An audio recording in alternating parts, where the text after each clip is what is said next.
Lo wayengumdlali weKaizer Chiefs uJunior Khanye usephumela obala wakhuluma ngesibindi ukuthi leli qembu lizophinde liqede ngaphandle kwe-top 8 kule season, liphinde imiphumela eshayisa ngamahloni yangonyaka odlule. iChiefs ibambane ngo-1-1 neTS Galaxy emdlalweni wayo weBetway Premiership obusePeter Mokaba Stadium, okunwebe imidlalo emine yokunganqobi emidlalweni yeligi. Lo mphumela ubagcina besendaweni ka-8 ngamaphuzu angu-30 emidlalweni engu-24.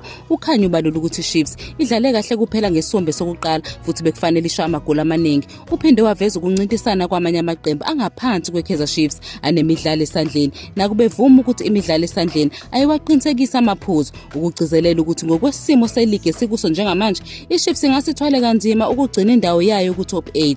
uKhanye uveza ukuthi ngesikhathi iChiefs idlala ngomkhulu umfutho esombeni sokuqala ihlulekile ukusebenzisa amathuba, abanye abadlali badlalanga njengoba bekulindelekile. Uveza ukuthi abadlali abafana noGlodile Lep noPulemondi bebengenzi kahle, yize uWandile Duba eshaya igoli, kodwa uKhanye uveza ukuthi akahambisani ngendlela uDuba adlale ngayo ngesombe sokuqala, nokuncoma uCastin Sirino akholwa ukuthi ube yingozi njalo uma ethola ibhola.